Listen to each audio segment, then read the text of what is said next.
very shortly.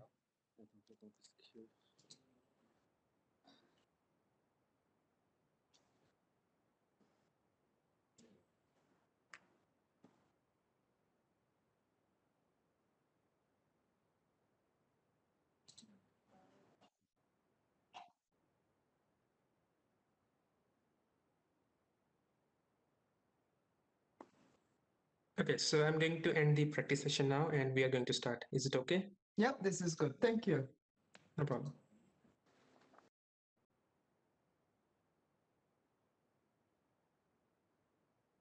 Okay, we are in the main event.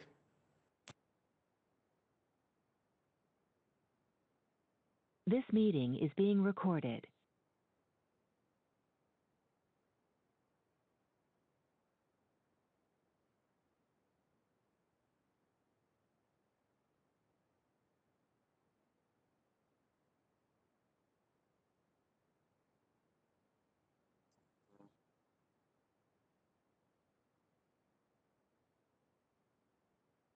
Ceyla, you're muted, I think.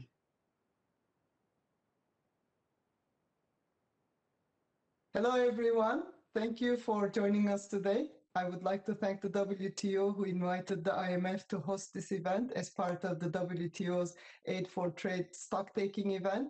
In this session, we will discuss a very important topic, sovereign debt challenges. It is also very timely given the impact of the ongoing pandemic and more recently, the tightening financial conditions.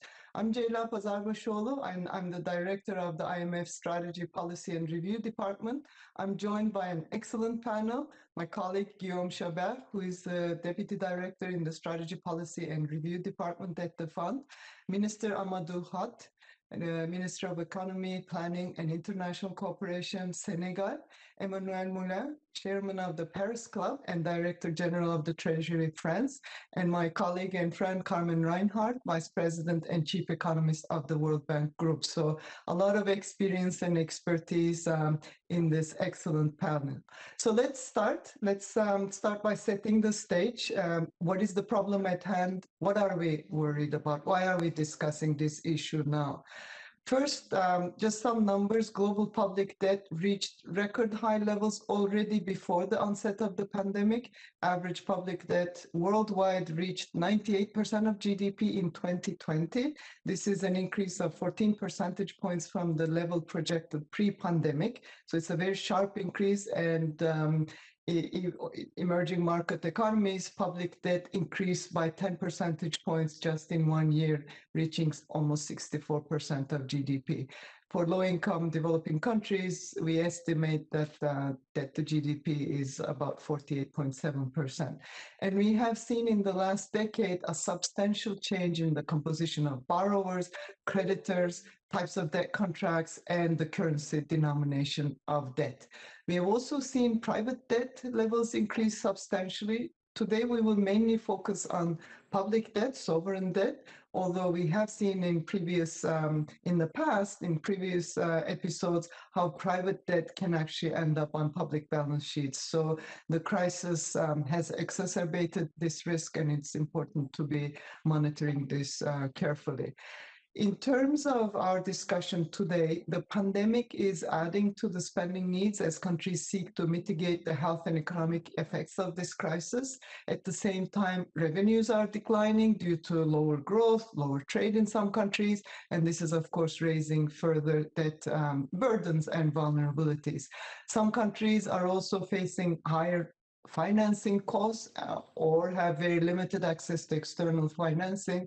As a result, pandemic has adversely impacted both solvency and liquidity indicators of most, if not all, emerging market and developing economies. So far, we have seen very substantial fiscal and monetary policy action by advanced economies and some emerging market countries.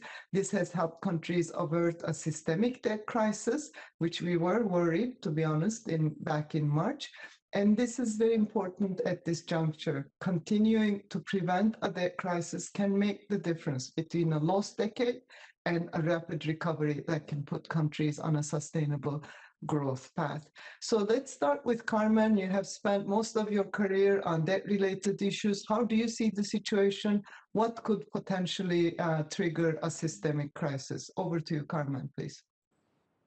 Thank you, Ceyla. And I think, you really set the stage. I think at the moment we know the direction that we are concerned about. We know that even in a relatively benign scenario, right, where international interest rates don't go up by much, that the vaccine ultimately is successful in bringing the pandemic to an end. There's still uncertainties about the speed and magnitude of recovery, which means that even if you're not concerned about interest rates, you're concerned about growth. And so I think we're confident in knowing where the dangers are in terms of the direction. I think that what we don't know is the speed and scale. And the way that in the 1980s, if one uses that as a comparison, the massive tightening by the Federal Reserve when the US was trying to bring inflation down acted as a coordinating device. So you had a very swift domino effect. And that is not the environment we're in. So the question is, in this more benign liquidity environment, how quickly do things pile up? I think the big question mark, low-income countries, already, as we know, more than half of them, we wrote this in our joint op-ed not very long ago, more than half of them are either in debt distress or at a high probability of debt distress. I think also the question is what happens with the big emerging markets, and in bringing forth what the impact could be. I think that is a real risk, and we don't know. Again, the issue of pervasiveness, but this is beyond. The point I'm making is this is an issue beyond low-income countries. Let me stop there. Very much agreed. Minister Hott, I'd like to turn to you. You are a borrowing country. You have made a lot of progress in terms of fiscal prudence, and I would like to hear from you. What are your concerns? What do you think about having continued access to markets and how to make sure that remains the case? So looking forward to your thoughts. Thank you very much, Ceyla, for this opportunity. Very important, as you said, for all countries to have access to markets at decent terms.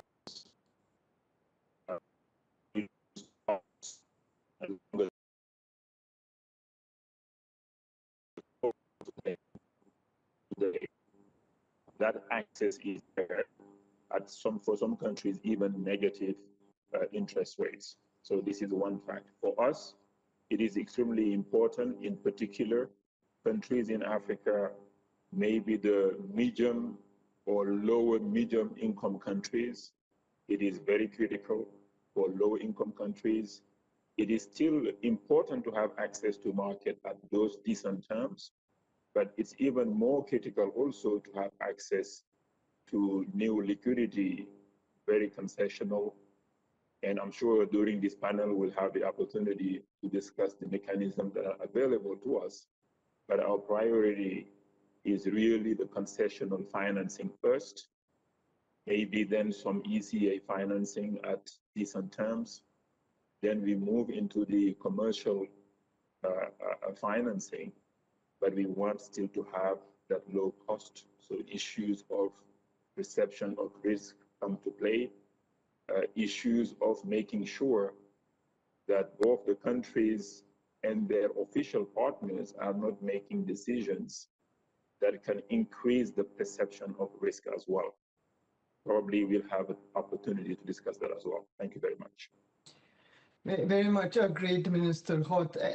I'd like to turn to Emmanuel now and seek your views. You have been, of course, Paris Club discussions, and how do you see the situation? And what Minister just mentioned, how do we make sure that countries continue to access markets? Because given the large financing needs, this is very important to make sure that countries prudently borrow and be able to use that for development purposes. So over to you, Emmanuel, please.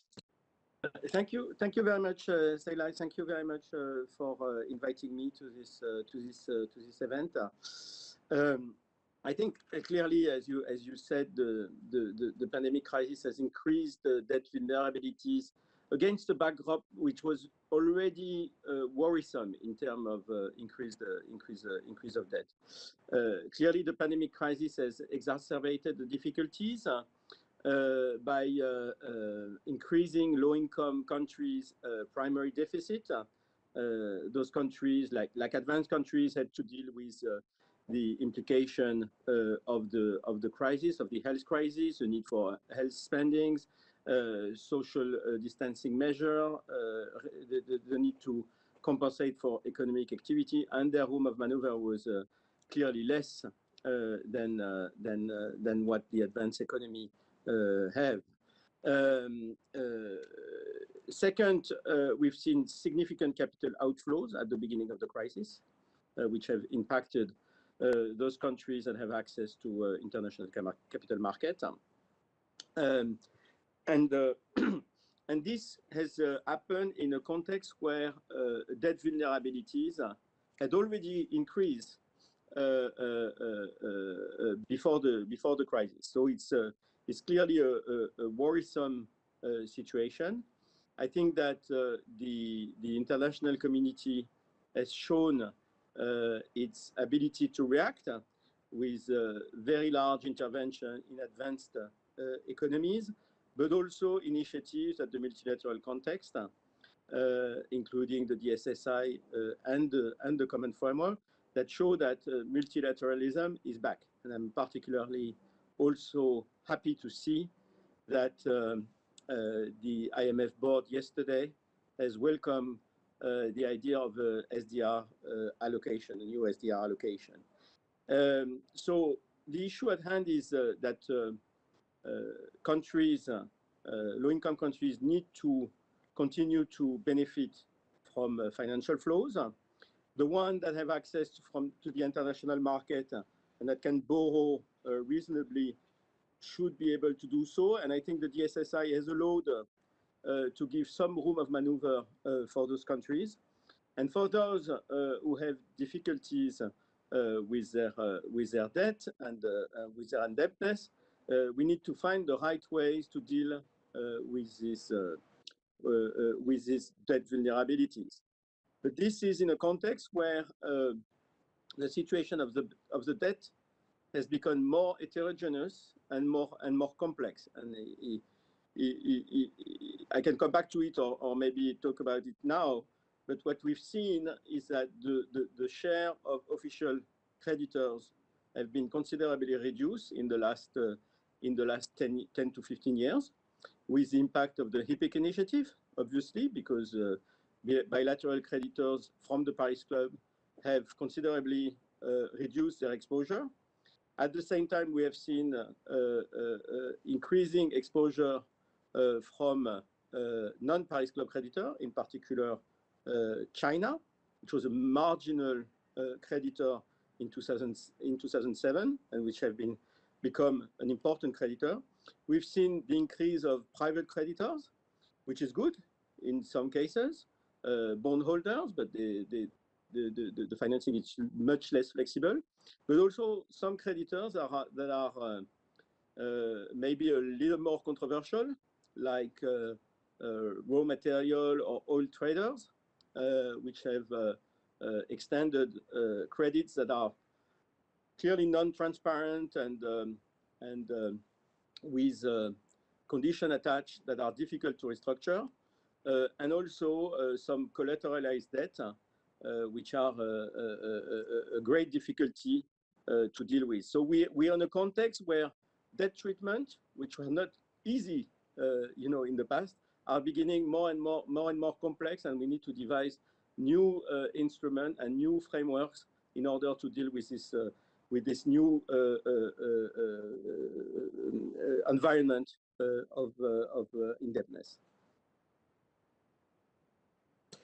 Thanks, Emmanuel, and you also mentioned the SDR allocation discussions. Initial discussion was yesterday at the board. We actually issued a press release for a possible allocation, SDR allocation of 650 billion US dollars, and this is very much, as you said, relevant to address the long-term global needs for reserve assets, especially at a time when countries do need buffers, both due to the crisis, but also the longer-term scarring impact of the crisis.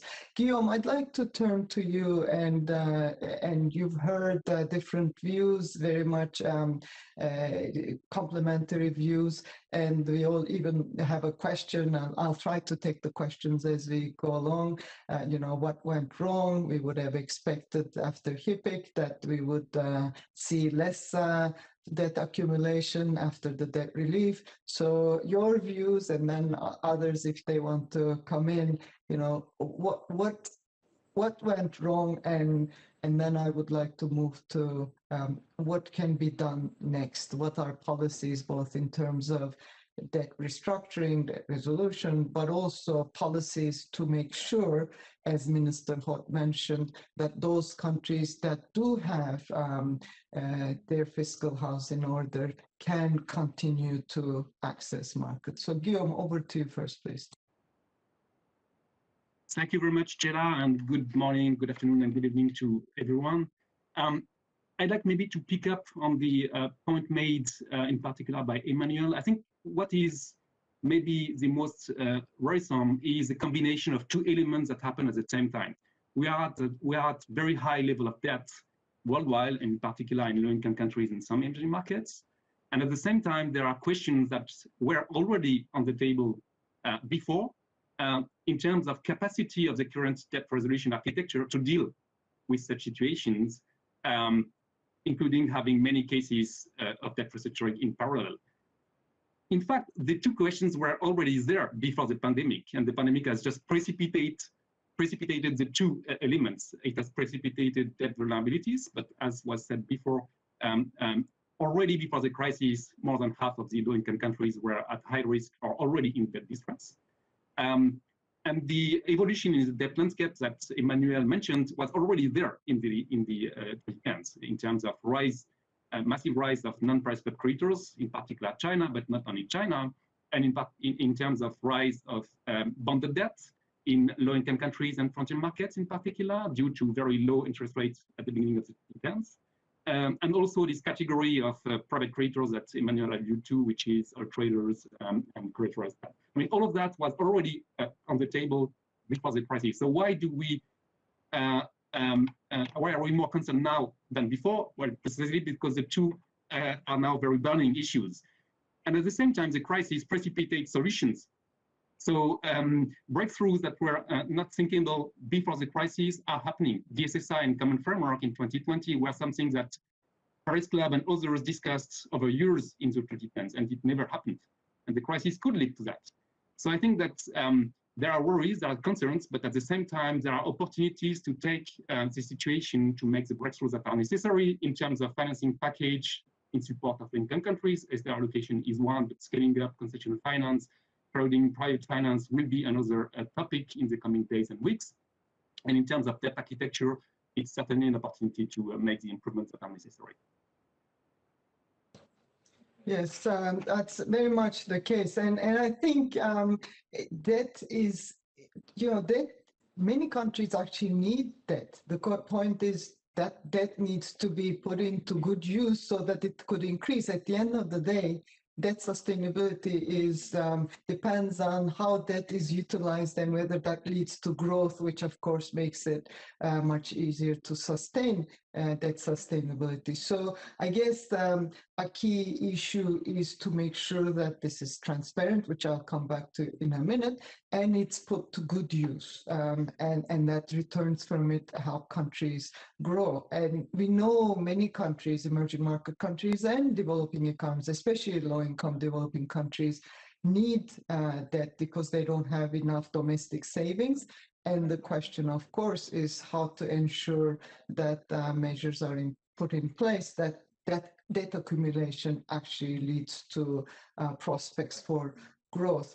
And here, I think it's good to move to our second round of discussion about debt restructuring, debt architecture, what are potential reforms that could be put in place. We have recent IMF research which shows that if countries wait to restructure debt until a default occurs, this is associated with much larger declines in GDP, investment, private sector credit, and capital inflows than a preemptive debt restructuring. But there are many challenges.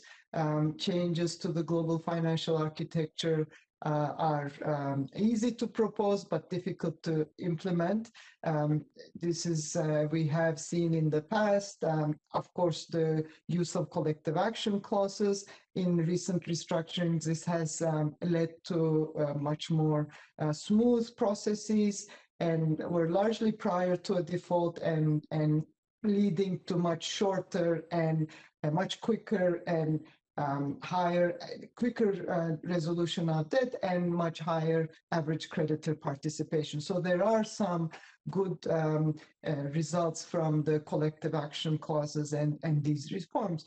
But you know, we still see that in countries very protracted, incomplete, and non-transparent debt restructuring. So I guess the question we should discuss now is what more needs to be done? And the panelists have experience that they bring to the table from different points of view. What are potential impediments to good debt restructuring, and also discussing debt reprofiling, because we have countries which have sustainable debt but could use the opportunity for some breathing space, especially in this current juncture. So I'll start with Emmanuel now. What is the role of the Paris Club in tackling debt vulnerabilities, debt restructuring, and what do you think needs to be in place to have more preemptive as well as smoother debt restructuring? Over to you, Emmanuel. Thank you very much, Ceyla. I will talk about a little bit about the Paris Club, maybe to remind everyone about the role of the Paris Club, which is a multilateral, informal forum of 22 members, including emerging countries such as Brazil and Russia. The Paris Club has never been established as a formal institution by a treaty. It has remained informal. And I think this has allowed the Paris Club to be very flexible and pragmatic in providing tailored solution to debt issues. This is a key benefit, I think, in the context of increasingly complex situation. The Paris Club has been recognized several times by the G20 as the principal international forum for restructuring official bilateral debt. Over more than 60 years of existence, the Paris Club has developed a full range of responses and techniques, enabling it, in conjunction with the IMF, to tailor solutions to each specific instance. The Paris Club works in very close collaboration with the IMF and the World Bank. Paris Club treatment are usually undertaken in the context of an IMF program, in order to make sure that the debt treatment is put to good use and it's inserted into an IMF program with proper conditionalities, and on the basis of a debt sustainability analysis conducted by the IMF and the World Bank for low-income countries.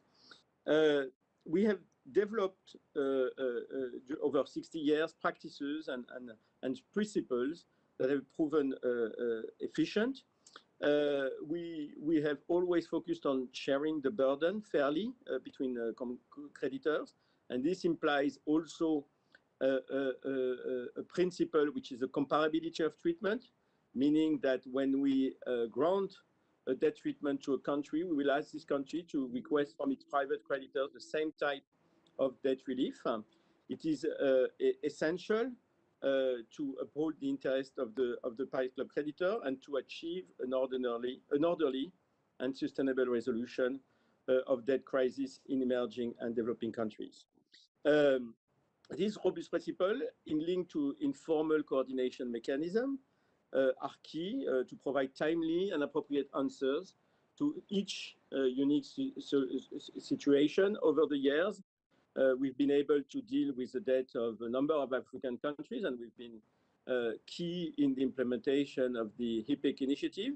But we have had also a high-profile negotiation, in particular with middle-income countries like Nigeria, for example, where we had a treatment where we dealt with the debt of Nigeria and put it back on a sustainable path.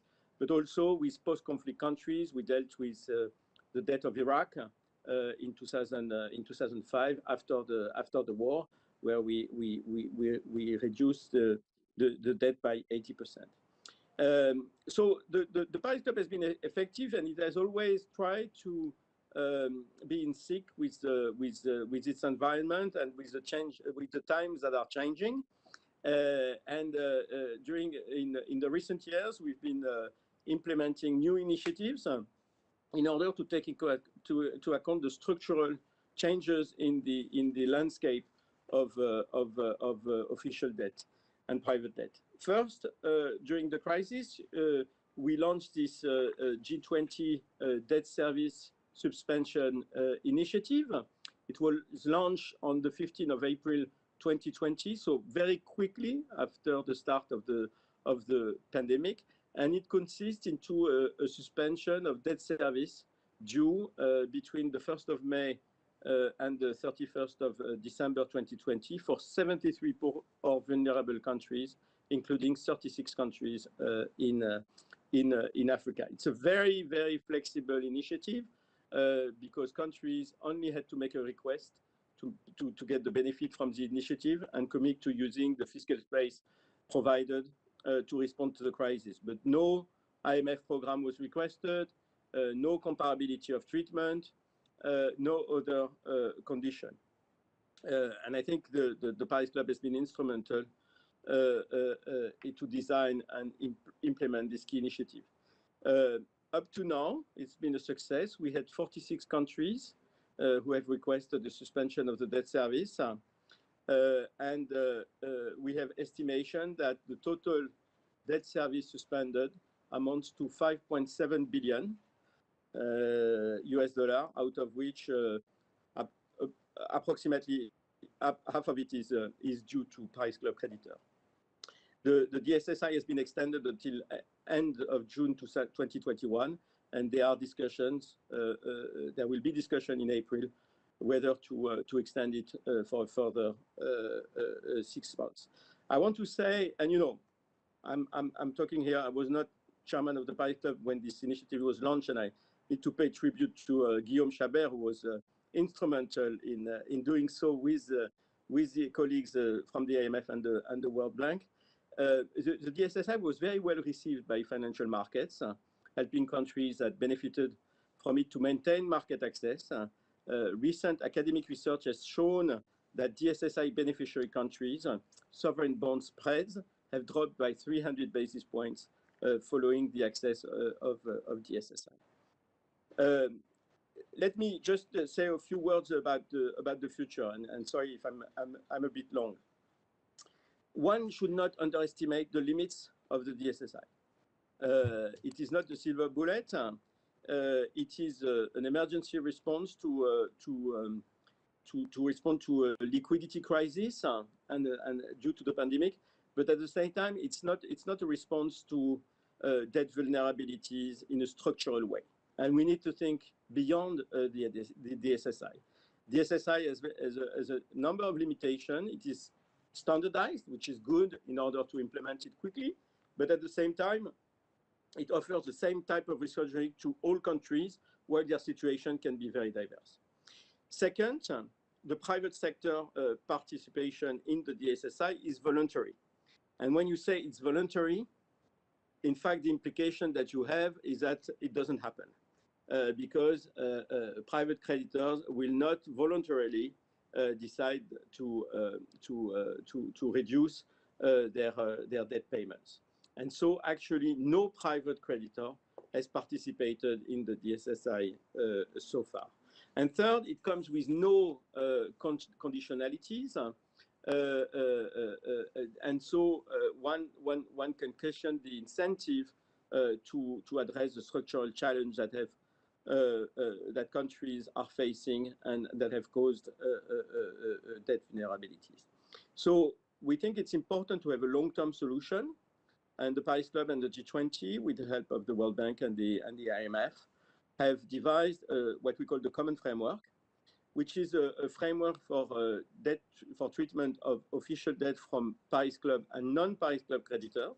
It's principally based on the Paris Club principle, in particular conditional on an IMF program, with a comparability of treatment clause and a case-by-case approach. And this is, I think, the way forward when we go from the emergency response to the crisis to a more structural treatment of debt vulnerabilities for low-income countries. What I want to stress is that debt treatments under the common framework can address both liquidity issues and not only debt sustainability issues. So we have a framework which is flexible enough to deal with a very different situation from countries that will be eligible to the common framework.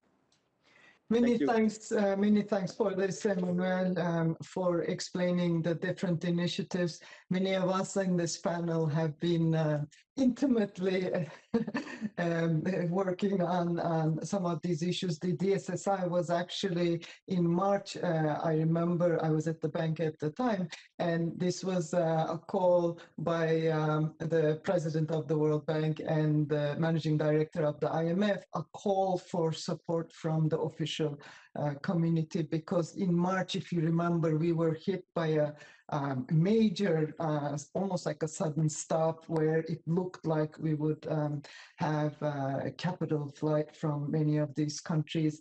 And given the importance of the pandemic and the need to deal with the health emergency, it was very important to give this fiscal space instead of paying debt, to extend the period so that countries could have the opportunity to use the fiscal space to address the crisis, which was very much needed at the time. And it was great that the G20 quickly endorsed it and it was used. But there were lots of questions at the time, and I would really like to bring in Minister Hott. There were lots of questions and concerns about from some countries worrying about, would this really impact their access to markets going forward? Would this be seen as a negative signal, if you like? And over time, as you said, this was clarified. Credit rating agencies understood better, the public at large understood better, and I think at the end it was seen as a positive step, because the more countries can address the crisis, the more likely they will get out of the crisis quicker and in a stronger way. So I think it took a while, but then it was understood that this should actually support countries. Similarly with common framework, what you said at the end is really critical: liquidity versus solvency, and the opportunity of that the common framework brings to countries that have that sustainability. It's not an issue of restructuring, but rather reprofiling, like you said, to be able to have a better, management of their fiscal situation. So I would like to ask Minister Hott to bring his perspective as a borrower country on these different initiatives and what you think the international, how international debt architecture should change and what different stakeholders, international institutions, Paris Club, G20, private creditors can do to support countries that borrow for good use. Over to you, please. Thank you very much. Obviously, debt will be used for good use, developmental project, social project, but also to boost economic growth that will generate revenue later to help us repay that debt. This is the policy that we are applying here in Senegal, and I'm sure in many other African countries. A couple of points I wanted to make. One is that the crisis has shown it. Our countries, because of the way our economies are structured, majority really informal economies, maybe not 95% even in some countries, people are involved in the informal economy. Second, some countries have issues, let's say, of reserves.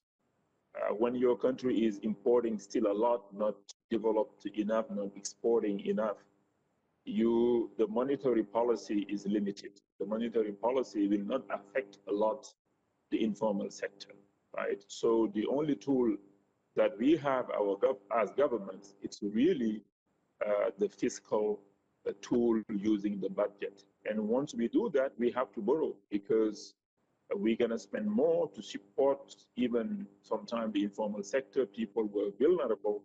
So the budget deficit increases. You need to borrow to really fill the gap. What we would like to basically say is that the DSSI was a great tool. Some countries are hoping that it will continue until end of 2021. We'll see. The common debt framework is a good tool, but sometimes I'm worried on actually the way the common framework maybe is understood. My understanding is that it's not well understood among countries. We need to do a better job, I would say, if I can use that word, so that all countries understands the rules and understands how that can benefit them. My suspicion is that some countries may think that forcing the private sector creditors to join, let's say, those terms that, let's say, the official sector can accept or is able to accept for some reasons may actually increase the risk premium when we go to the market, right? But having a special treatment probably, I haven't done the studies, may actually in the long run reduce the risk premium and reduce the cost of borrowing, because the private sector may say, excuse me, when there is a problem, I have a special treatment, so the risk, the reward I'm asking, the return I'm requiring when these people issue bonds should be then lower. And I think that's a positive thing because the official sector is there. There is an understanding internationally that the official sector has agreed to help. Each country has committed a percentage of their GDPs to help the developing countries to move up and channel that ODA money through bilateral or through multilateral. That's a given, right? So the issue is how best we can use that ODA money, that support, to make sure countries have access to cheap funding coming from that official sector, but cheap funding also coming from the private sector. Because there is a way we're gonna manage all this. Risk premium can increase, it's not good for us. But if we manage it maybe slightly differently, risk premium goes down. We know our needs is not covered enough by the official sector. The official sector will never be able to cover the needs of the developing countries. So we want to make sure that we have also a solid partnership with the private sector where the cost of borrowing keeps going down. Number one. Number two, the tenors keeps going up. and in currencies that are good for us. If we are, for example, in the Wami region, if I could, I would never borrow in dollars. I would always borrow in euros because it's pegged to my currency. It helped me manage that FX risk somehow. It is a one risk, but in the short term, that is not envisaged, right? So for me, the common framework, probably we should make sure we understand it more and see what kind of treatment we can have vis-a-vis the private sector, maybe not make it compulsory immediately, or it depends. It shouldn't be one size fits all. I'm not sure if Emmanuel would agree with me or even Guillaume will agree with me, but I think we can have that discussion at some point. Probably it's interesting. And then lastly, with even the private sector or any lender, we feel that the LMA, the Loan Market Association standards, are tough on borrowers. And I think we, the countries only, cannot individually try to improve the terms when we negotiate documentations with those powerful commercial lenders or even sometimes bilateral lenders. It's where actually also we need to focus on. The same way we are doing the common framework, we need going forward, review the standards, review actually the commitments that we countries are making, the cross defaults. There are some things there that are not really sound.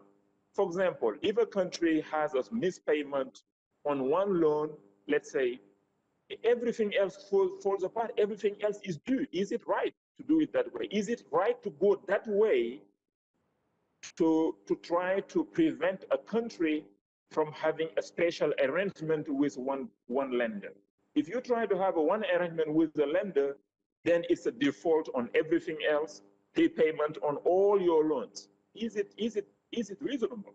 Should we review it? It has been the case for the last 20 years, maybe, or 25 years, with the crisis, with everything else we know, or with the countries improving the way they are managing their affairs.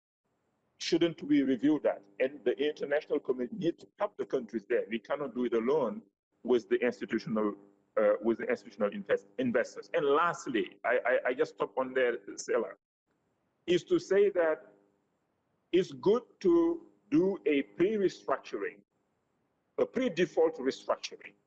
We're coming out of crisis and see what can we do to avoid a restructuring that is deriving from a default. That's much more painful, much more difficult for the country. So this is one. And two, anything that we are doing in terms of programs and reforms that should actually, let's say, accompany these kind of exercises should, for me, focus on domestic resource mobilization. Not on like we are doing in the past to cut the expenses, cut social spending, cut this, cut that. In this environment is very bad because the youth is demanding for jobs. The informal sector is demanding for support. It's not the time to have policies and programs that will reduce spending for the next 3 to 4 years. Let's push it later, but insist on domestic resource mobilization, insist on tax payment digitalization, more transparency, more tax officers, to increase the tax base, increase the tax to GDP that bodes well with higher debt ceilings. Because, you know, we are saying why we are limiting our borrowing to 70% of GDP, because our tax mobilization is low. If we were able to go to 35% tax to GDP, nobody will ask me to go beyond 130% debt to GDP ratio, right? So the help on domestic resource mobilization, which is wide. You need to develop your private sector, have more FDRs, have reforms for more transparency, pro-business, etc., but not to reduce for now government spending. We still need it for the next 3 to 4 years. Thank you very much.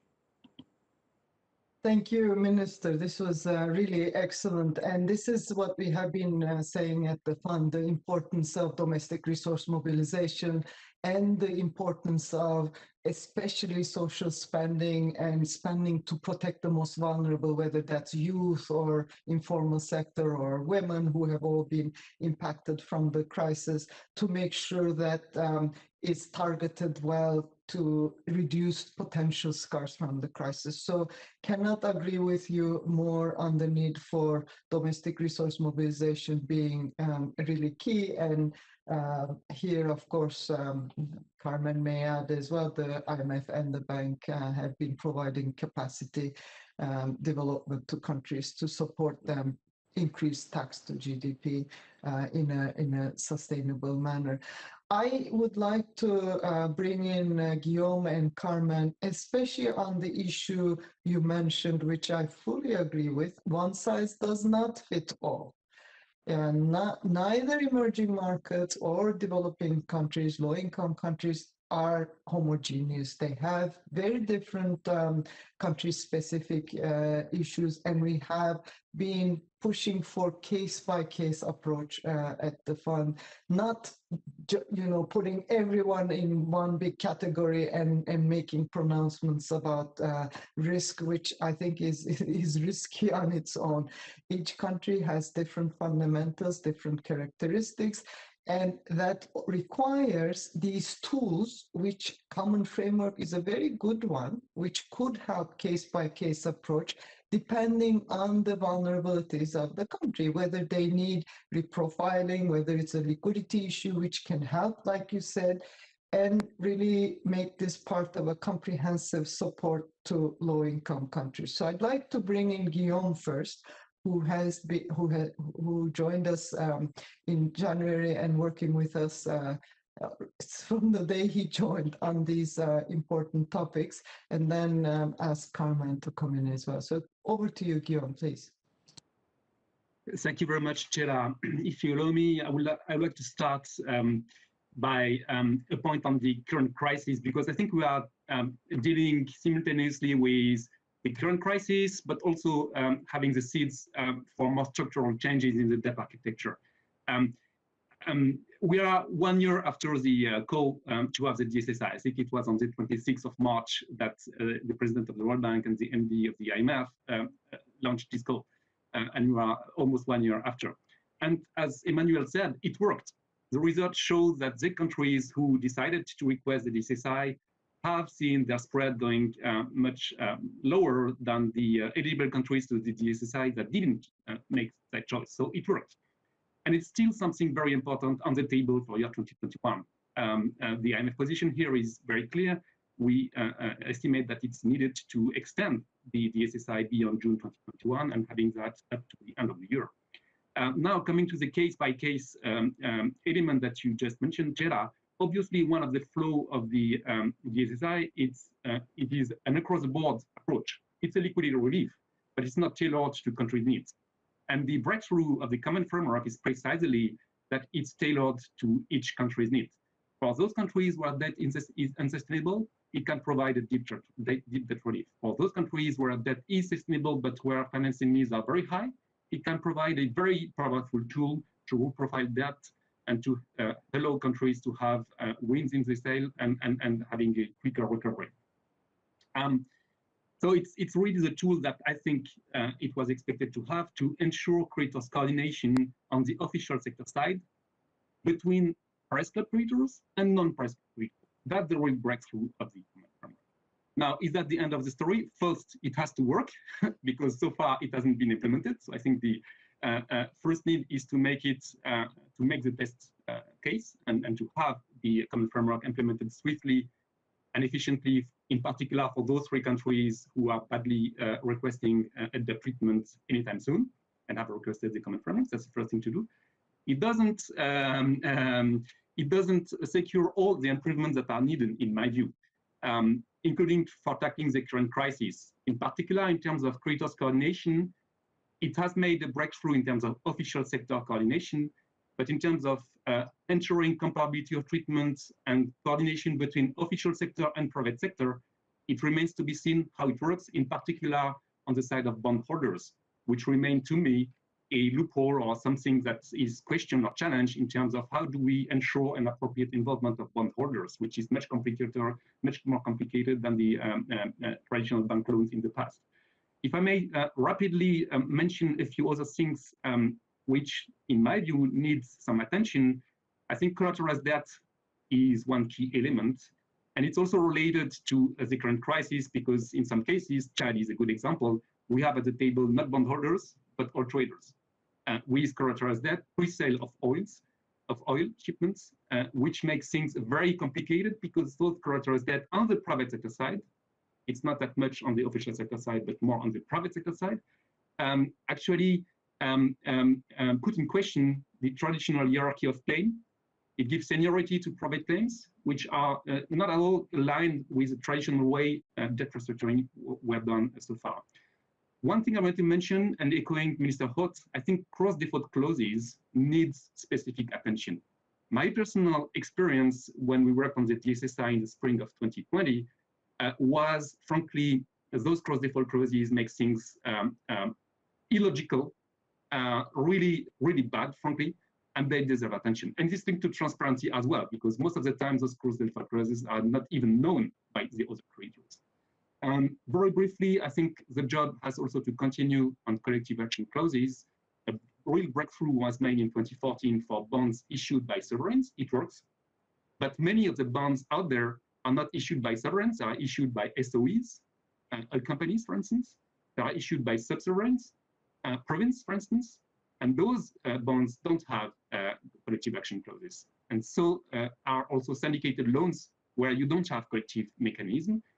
So that are certainly areas for further work. And last but not least, in my view, prevention is key. Let's take, one question was raised, what didn't work with HIPIC? I think HIPIC worked well to provide fiscal space for countries, it has worked. But prevention to avoid a new cycle of over-indebtedness, that wasn't done with HIPIC. And I think we should draw lessons on what didn't work for HIPIC, not reinvent bad solutions. On the contrary, to have the appropriate tools in place, and transparency will be key in that regard to secure sustainable financing going forward. Thanks, Guillaume. Carmen, you have been thinking a lot on these issues. What are your thoughts? So Guillaume and I didn't coordinate, but we actually sort of did, because he's focused on a lot of the, existing micro issues that are there in terms of what could complicate a restructuring, ranging from, collateralized debt to the debt of the SOEs, which is also, notoriously underreported. I'm going to talk also about some of the macro issues that recurringly through history also tend to complicate, because this, I think, flags areas where we need to overcome. But, in thinking about the case by case, I think maybe we should sort of embrace the Tolstoy, each happy, all happy families resemble one another, but each unhappy family is unhappy in its own way. And I think perhaps that is a way to summarize the case by case. So, I think the common framework will face a lot of challenges, not because it's a common framework per se, but because debt restructurings historically have been difficult. I think there's also a big difference when we look at idiosyncratic cases, which were more what we saw in the last 15 years. You say, aha, but this case was resolved pretty quickly. It was a preemptive restructuring. The restructuring was achieved fairly quickly, but often the amounts were small and they were idiosyncratic cases. I'm not sure in the context of more widespread problems that we're going to see that, or that we're likely to see it as often. So, Emmanuel also spoke quite a bit also to the issue of, and Guillaume as well, on the intercreditor equity, which I think, given that we're dealing with a big bag of creditors, I think that is going to be, an important stumbling block to quick debt crisis resolution, sort of the prisoner's dilemma, who takes the first step? who discloses first, and so on, I think are going to be big challenges. But beyond that, I'd like to, point out that the average post 1900 debt restructuring, default episode takes about 8 years. It takes about 8 years, and it takes on average 2 restructurings to bring it to a close. Now, there have been, of course, cases where you've gotten 8 restructurings and 7 restructurings. Republic of Congo, Brazil in the 80s, 6 restructurings. So the issue of long periods and multiple restructurings is a very real, it's a very real consideration. I think one delay factor at the macro level in terms of debt crisis resolution is going to be that the advanced economies and a lot of the creditor countries are all having their own domestic challenges at the moment. Let's not forget this is a global pandemic, and that, development financing is also being scaled back in a number of advanced economies. I think, the issue of bad times, economic downturns being destabilizing in debtor countries as well. The minister talked about, which, and I 100% agree with him, the importance of resource mobilization. But when you start getting into, a much more polarized system, which is often what happens when the pie shrinks drastically, and distribution of the pie is not good at the outset, that those initiatives become much more challenging. We saw this during the long haul of the 1980s, that and often a big delay factor was that, the countries would engage with an IMF program, would initially make some progress, but then the program would fall apart as a new government took place. So I think these are sort of my nightmare scenario. I don't want to be overly negative, but I think we have to be, aware of that. And finally, I do think that we have to be very cautious looking at the future in terms of our own projections, because, we don't know how much the scarring of COVID is going to mean that, the regaining your per capita income will occur in 1 year, 2 years, 3 years, or maybe even longer. In 1990, 60% of the developing and emerging market countries had per capita incomes that were below what they were in 1980. So I'm not saying but I think the issue of assuming a stronger recovery can also undermine debt restructuring. So let me conclude, because I really like the question on, the financial, it's a question you posed, it's a question also that came in the chat on financial architecture issue of, the financial architecture issue faces 2 major challenges. One is the one we've been discussing here, which is how do you undo a debt overhang? How do you undo it? The other one is how do you not repeat it, right? And on the not repeated part, look, this is going to be very self-serving, but the this time is different syndrome is human nature. I'm not really optimistic of the,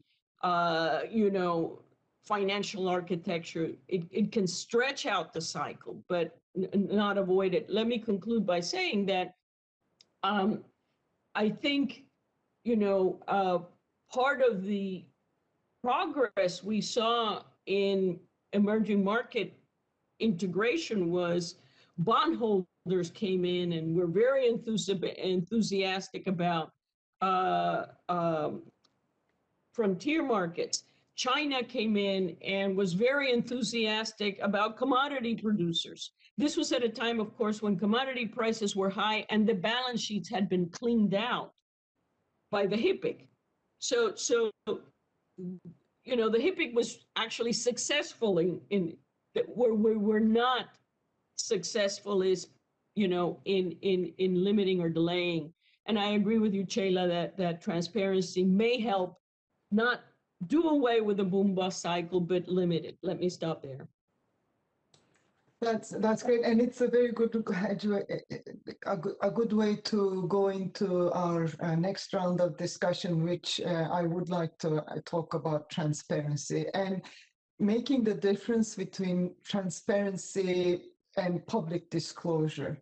What do we mean by transparency in terms of, I mean, you and I wrote about this recently, Carmen. We have been working very hard ourselves at the fund and, of course, jointly with the World Bank. It is really, I mean, I keep saying there's good debt, bad debt, and ugly debt.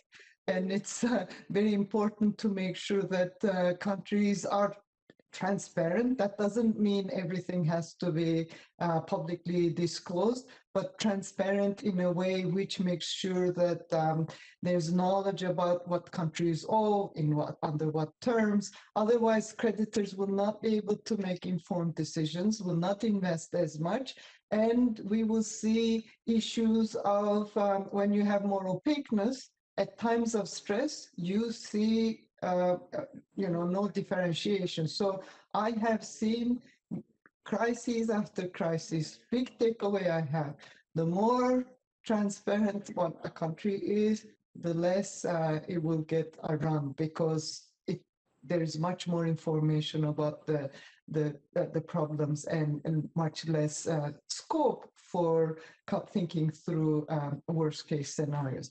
That said, it's difficult to get transparency. And I also take the point that Minister Hott mentioned about LMA, that links also to this issue, really thinking through what are these different clauses, do they make sense, be it cross-default clauses or triggering of collateral obligations and so on. So I think this is a very important topic that we can discuss now, and it will address also this issue of comparability of treatment. If you don't have transparency, it's very difficult for creditors to be able to reach agreement. And we have here very good perspectives. And Carmen, I'm going to start with you on this one, and then ask Guillaume. He has been thinking through how do we differentiate between different types of transparency, and how do we make sure that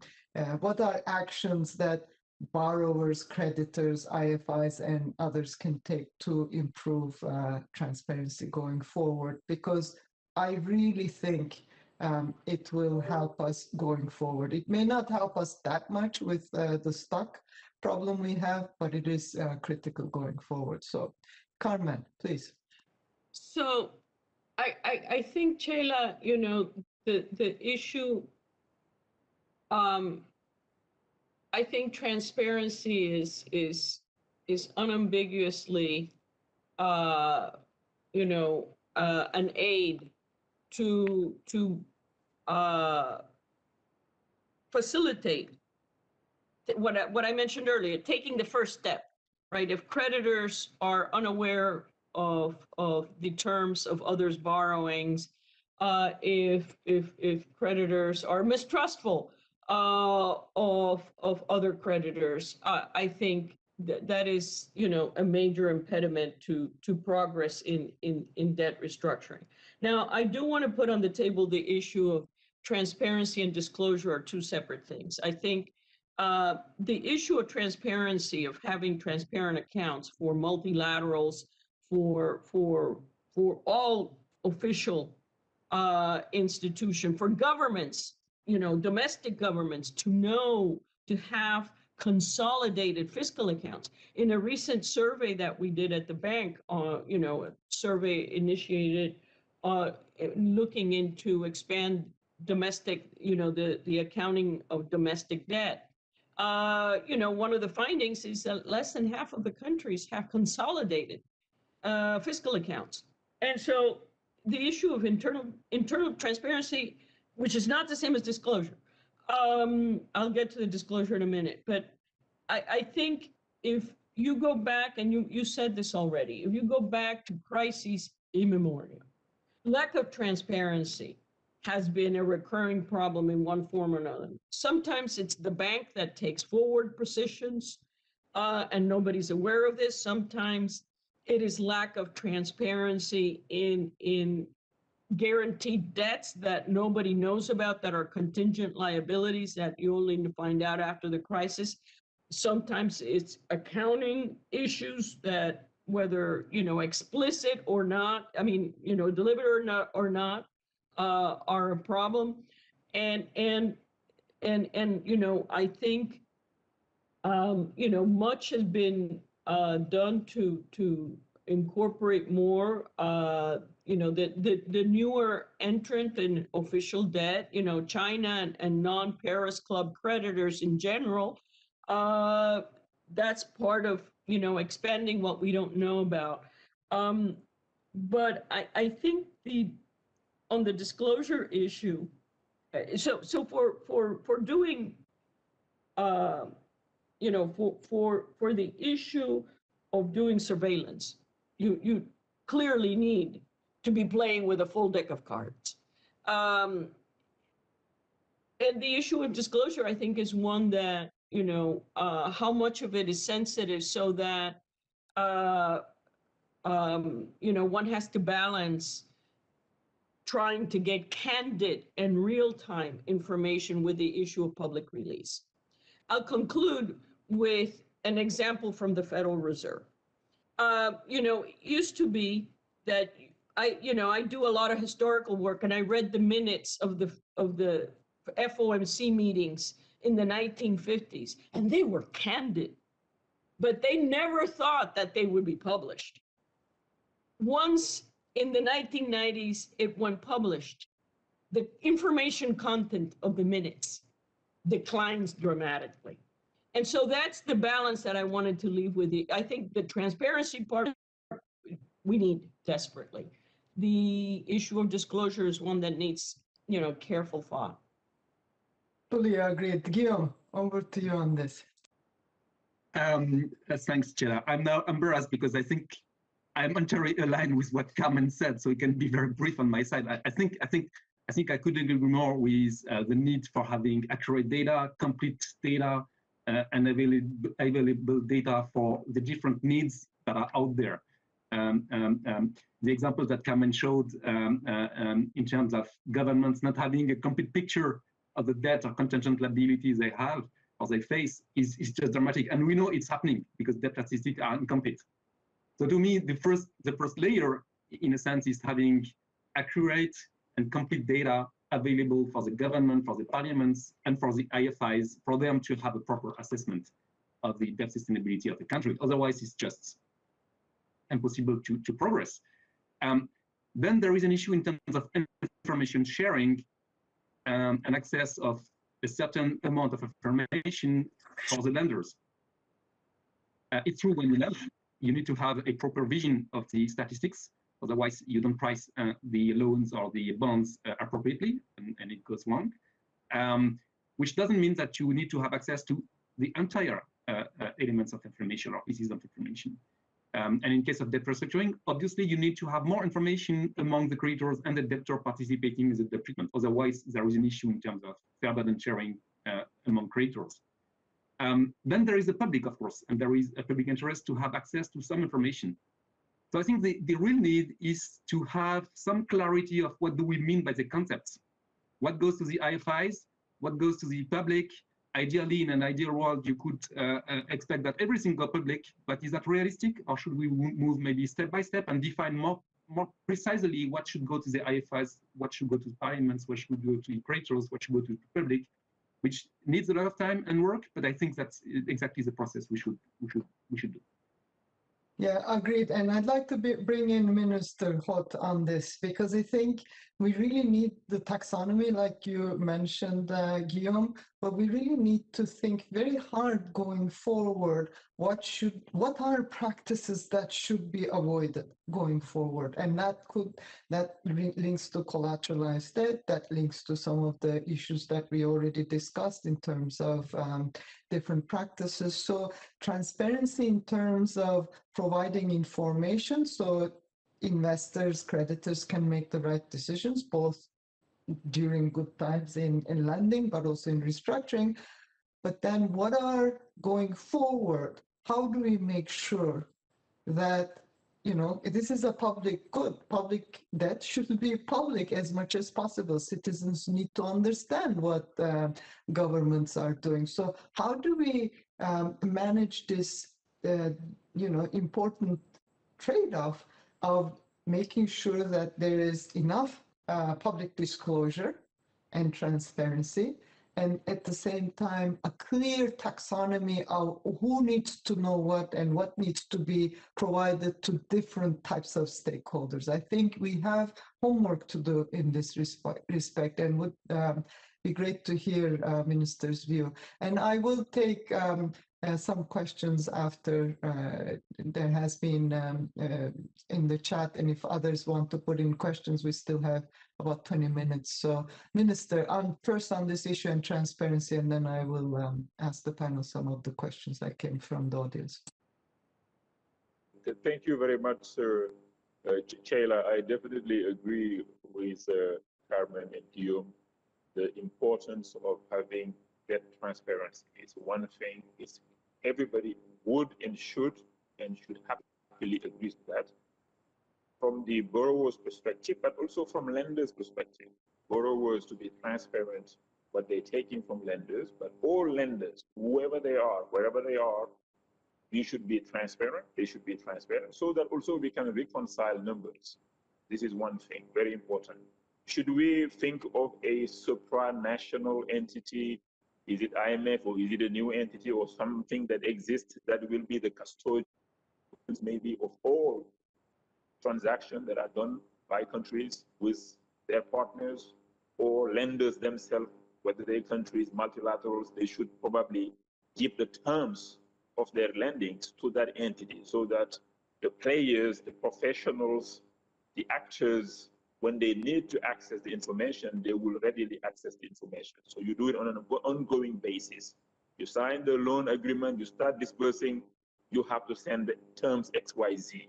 Not necessarily the loan agreement itself, but just the key terms, and everybody do the same thing. Number two, I also agree that public disclosure, we have to be very careful. Who's knowing what and when? Countries don't have the same level also of sophistication, of level of development. Some information might be in the public where maybe they should not be.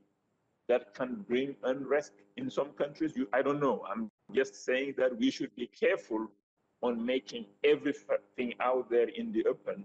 So this is this is my second point. And then my third point actually is related to methodologies, how we are calculating DSSR, the sustainability analysis and all of that. Yeah, sometimes countries are not always in agreement. I think we need a discussion on that. I'll give an example. If a country or an entity borrows money to buy an asset that generates cash flows, and you collateralize only that asset, how should we treat that? Because if there is a default, the lender will not come to the government and say, pay. They will just take that one asset. You bought a plane that generates cash flows. If there is a default, they take the plane and then sell it. They're not going to say to the Minister of Finance, pay. How should we treat that kind of debt compared to the same transaction where there is a sovereign guarantee? They will come and ask the Ministry of Finance to pay. So those are things that we should maybe take into account. And then contagion liability, same also. Should you take the entire loan? Something that has a less chance will has maybe 10% chance only of being called one day. How do you treat it compared to maybe a loan? This entity is not viable. Very likely in 3 years' time, they will not be able to repay the loan, then the government will pay. But this entity is a sovereign wealth fund, or it's somebody that is in the business of investing, of borrowing money, investing, making cash flow, repaying, paying dividend to the government. How do you treat their debt compared to a state-owned utility, or compare, let's say, to another entity that is not in the business of making returns and making, big cash flows, for example? Thank you very much. Thank you, Minister. And just to be frank here, there was quite a bit of work in the context of the G20 in terms of transparency. And even the G20 creditor countries, there is much work that needs to be done in terms of the transparency of the creditors themselves. There was a survey done, which was actually published, which shows the creditors have a long way to go as well in terms of publishing and providing information about their exposure. So it's creditors, borrowers. We have, of course, both the fund and the bank have been working very hard, and Carmen can talk about the debt recording system at the bank, the DRS, which is very critical in terms of, and has been under Carmen's guidance, really updating and expanding the database to provide much more information. So I think those efforts are extremely important. So really take the comments that you mentioned, very useful in terms of treatment of collateral, sovereign guarantees, and how these are used in the context of debt sustainability analysis. Please. And Ceyla, if you may also, just on this issue of transparency from the creditor side, having this kind of disclosure will not only help us have transparency, but also know who's doing really what. Because at the time of crisis, it's good to know who really did what. And even it's not a crisis, to know, what the World Bank dispersed, what the IMF dispersed, what country XYZ actually brought in terms of help to, let's say, the countries that really need it, in terms of them meeting also their ODA commitments as well. Thank you. Yes, yes, exactly. And this is, the bank and the fund have been very transparent. This is all in our disclosed, all loans and contracts are, of course, disclosed. I would like to take a few questions from the floor and also bring in Emmanuel on some of the issues we have been discussing. One question is, I'm going to take a question from my colleague, Jerome Zettelmeyer, who is an intellectual leader on this topic and has been really contributing to the discussion. He's a deputy director in our department at the fund. His question is, especially to Carmen, but others please do come in, why do you think that creditors sometimes restrict borrower disclosure? And in general, you would think that creditors would have an interest in transparency to prevent excessive borrowing that increases credit risk. So we could start with this discussion, with this question, and then I will take the other questions in the remaining 10 minutes we have. So quick responses would be great. I'll start with Carmen on this one. Okay, very quick. Hi, Jerome. So look, Jerome, I think very to the point, international borrowing through the ages. This is work that I've also done with Christoph Trevish and Sebastian Horn.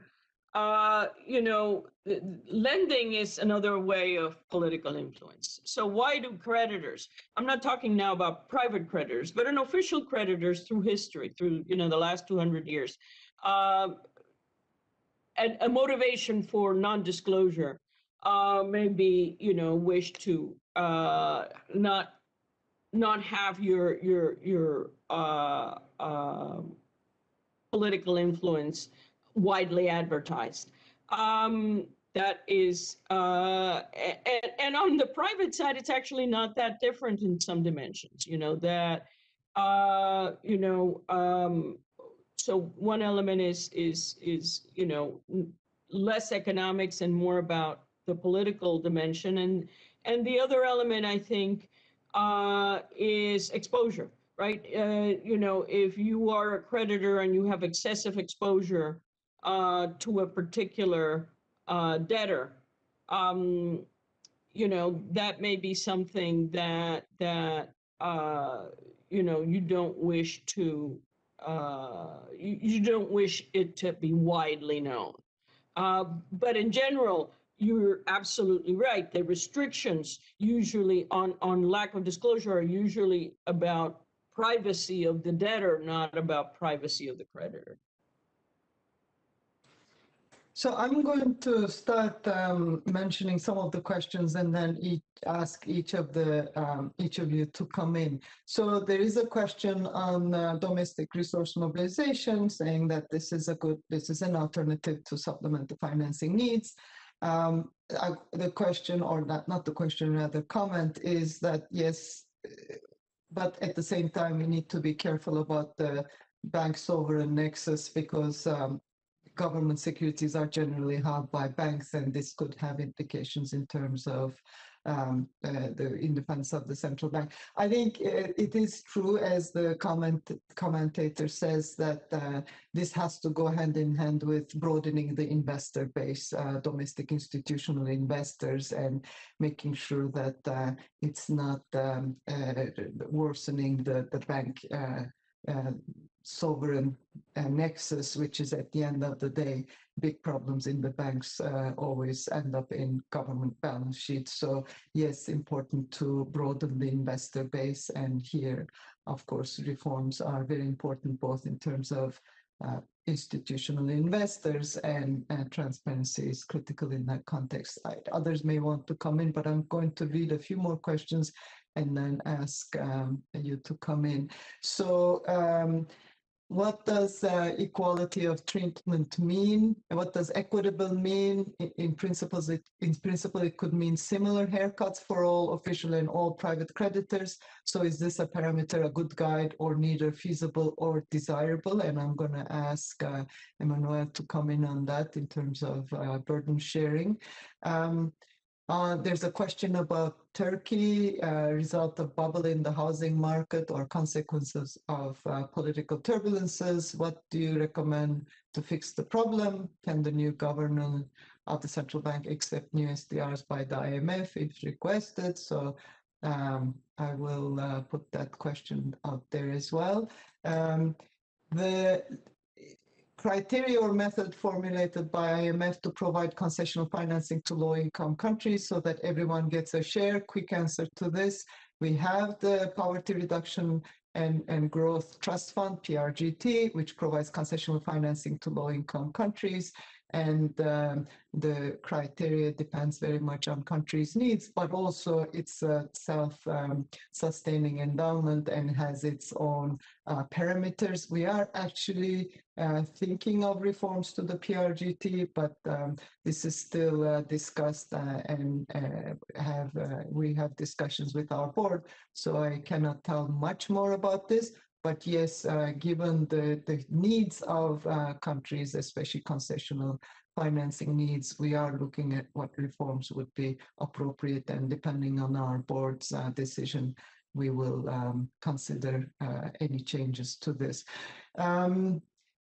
A very important question: what should resource-dependent countries do more to hedge commodity price risks, and should lenders agree to risk sharing, linking debt repayment to commodity prices? This goes back to some of the collateral-related issues, as well as potential de-risking by IFIs, which could help countries. So already quite a few questions. We don't have that much time left, so I'm going to ask each of the panel members to come in whichever question they would like to address. And also, one last question I will read: will China join the Paris Club? Are there discussions? We can ask Emmanuel to come in on that one as well. Of course, the G20 Common Framework is trying to bring in non-Paris Club creditors to debt treatment. So that's already a good step. So I'm going to start with you, Emmanuel, and then go to Minister Hott, Guillaume, and then Carmen to take some of these issues. Please, Emmanuel.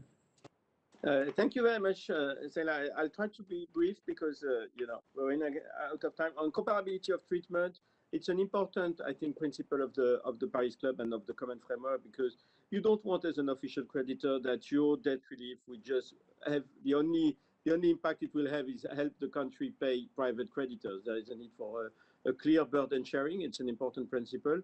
And what we'll try to achieve most of the time is that the country who is asking for debt treatment from the Paris Club or the common framework will request the same type of treatment from its private creditors. So usually what we are looking at is the type of NPV relief that we will grant, and we will ask the debtor country to ask its private creditor to get the same NPV relief or the same type of rescheduling if there is no NPV relief. It's an important principle, and we stick to it because it's important for burden sharing. At the same time, we want to make sure that in implementing this principle, we do it in a pragmatic enough way in order not to cut those countries for market access. So, for example, sometimes when the exposure to private creditor is very small, we could consider the fact whether the impact of a debt restructuring would outweigh the cost of the debt restructuring would outweigh the benefits. And also, we can also look at other ways to implement debt relief, for example, through new money, which can be also an element in order to cover the financing gap of a program. So, very important principle. We seek same NPV relief, but also we look at flexible ways in order not to jeopardize the market access of countries. Is China going to join the Paris Club? It's not really the issue now that we have the common framework, because the common framework includes Paris Club creditor and non-Paris Club creditor. Hence, we have China around the table. So, maybe, further down the road, China will join the Paris Club, but it's not really a critical issue at this juncture, because we have now a framework where we can include China and have China playing, being a part of that restructuring. And last point I wanted to make is maybe on the needs of country. I think Minister Hott, said very eloquently that there are a lot of needs in financing needs in particular sector: education, health, green transition, job creation by the private sector, and we need to use all the instruments that we have. Debt restructuring and official money, and here the role of the IMF and the World Bank is key, but also the common framework in order to deal with debt relief. Private money also, and here the bank can play a role in crowding in private money, in particular, the World Bank, the regional banks, but also IFC, EIB, or EBRD. And obviously domestic resource mobilization, because you don't borrow against nothing. You borrow against the strength of your economy, the capacity to grow in the future, and the capacity to raise taxes. And that's an important point that was raised by Minister Hott, that domestic resource mobilization is really key in order to be able to finance long-term programs in health, in education, and also to be able to deal with the debt issue. Thank you very much. Thanks, Emmanuel. Minister Hott. Thank you very much. Just to really join Emmanuel on this issue of, let's say, having debt relief, debt restructuring, new liquidity to help countries achieve certain goals on health, education, developing private sector, achieving faster, let's say, green growth and SDGs. I think that's a very important point. And then my second point will be really related to the upcoming Paris Summit on financing African economies with Emmanuel and Guillaume and the bank, IMF, everybody. We've been doing a lot of work on this. And I'm sure very strong decisions will be made linked to what we just said, hopefully, to allow us to invest more in those key sectors. But also the need to have more support to African countries, technical support, technical assistance, so that the countries can do more PPP projects. Somebody on the chat actually asked a question on that. It's very important. In Senegal, we have a new PPP framework. The bill has been passed.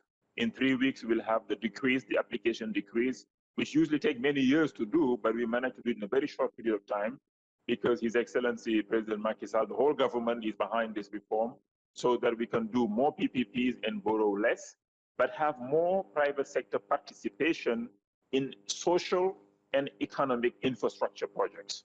Thank you. Thank you, Minister. Guillaume, you have been thinking through these issues, so please. Thank you, Ceyla. I wanted to pick up the question on the commodity prices and how countries could hedge. And to me, it's related also to the question of PPPs, because at the end of the day, it's a way to share risks between public and private sector. What I wanted to mention on the commodity price issue is, to me, there are two very different things between what we currently see, which is pre-sale of oils or raw materials, commodities, which, as I mentioned before, creates a lot of problems. That's one aspect. Another aspect would be state contingent debt instruments. So instruments of debt that are linked to the GDP growth, for instance, which would be a way to hedge fluctuation in commodity prices. And I think this area of state contingent debt instrument, where the IMF has done a lot of research over the years, has not yet gone to where it should be. And we should resume that work, be it for commodity prices or be it for natural disasters, including hurricanes in the Caribbean, for instance. I think this is really a key topic. And PPP is a bit the same because it's risk sharing between the official balance sheet and the private sector. As Mr. Hott said, I think it's a promising avenue for many countries, and I'm happy to hear what's happening in Senegal. It may not be the silver bullet for all countries because those contracts are very complex. There are also contingent liabilities attached to that. So it works in some cases, maybe not in all cases, but again, that's probably something we should work on. Carmen, thanks, Guillaume. Carmen. Very briefly, let me follow up on what Guillaume said on the very same question, and then very quickly turn to the issue of, is the case-by-case approach efficient? So all I would add to what Guillaume said is, in principle, this sounds great, that it's indexed when commodity prices are high. Countries repay more when commodity prices are low, they repay less. But let me say, with contracts, the devil's in the details. And the way you fix the ceiling and the floor, importantly, influence what benefits accrue to the country. I think Chad is an example of that, in which the way the contract parameters was set, when oil prices were high, they repaid quite a bit. When oil prices plummeted in 2020, the benefit was much smaller, so there was an asymmetry. So just let's leave it at the devils are in the detail. On the issue by case, look, I think people are enamored with big headlines. Everybody remembers, the Brady plan. Everybody remembers HIPC. But it's important to remember that within the Brady and within HIPC, the differences country by country are staggering. So you had some rough parameters that attacked multiple debt crises across countries, in a common framework kind of way. But you look at the big Brady restructurings, and Mexico's restructurings were nothing like Costa Rica's, were quite the components of what was write-off, what was maturity extension, all the parameters were quite different. So I think the case-by-case issue, even if you have an overarching program, okay, in the end will be determined by the fact that the creditor profile of two countries applying for the same program are very, very different. And I'll conclude by saying that I wouldn't, I would highlight that the Brady plan actually came, 8 years after the onset of the debt crisis, and the HIPC, 'Pic, even later in 96. So, getting there, I think, will take some time. That's a very good way to end. I think what we have to focus on is really providing countries, like Minister Hott said, with capacity building. And this is a key area where the fund and the bank has been working on supporting countries as they work through these issues over time, as well as making sure that going forward that we have good standards and good practices so that we learn from the mistakes.